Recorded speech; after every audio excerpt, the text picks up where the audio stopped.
1980 সালের 19 এবং 20 মে উদয়পুর শহরে পুরনো টাউন হলে 2 দিনব্যাপী রাজ্য সম্মেলনের মধ্য দিয়ে ত্রিপুরা খ্যাত মজুর ইউনিয়ন নামে রাজ্যের বৃহত্তম শ্রেণীর সংগঠনের জন্ম হয়। তারপর থেকে রাজ্যের অসংগঠিত যে সকল খ্যাত মজুর অংশের মানুষ তাদেরকে রাজনৈতিক দিক থেকে সংগঠিত করার জন্যে ত্রিপুরা খ্যাত মজুর ইউনিয়ন তার সাংগঠনিক, তার রাজনৈতিক, তার মতাদর্শগত যে কাজ গোটা রাজ্যে সেখানে করে আসছে।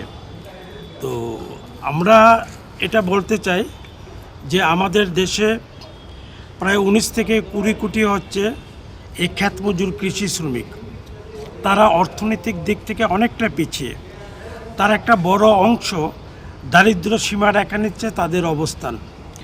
সুতরাং আমাদের দেশের সরকার এই যে জনসংখ্যার একটা বিশাল সংখ্যক কৃষি শ্রমিক তাদেরকে অর্থনৈতিক দিক থেকে স্বাবলম্বী করবার জন্যে অর্থনৈতিক দিক থেকে তাদেরকে খানিকটা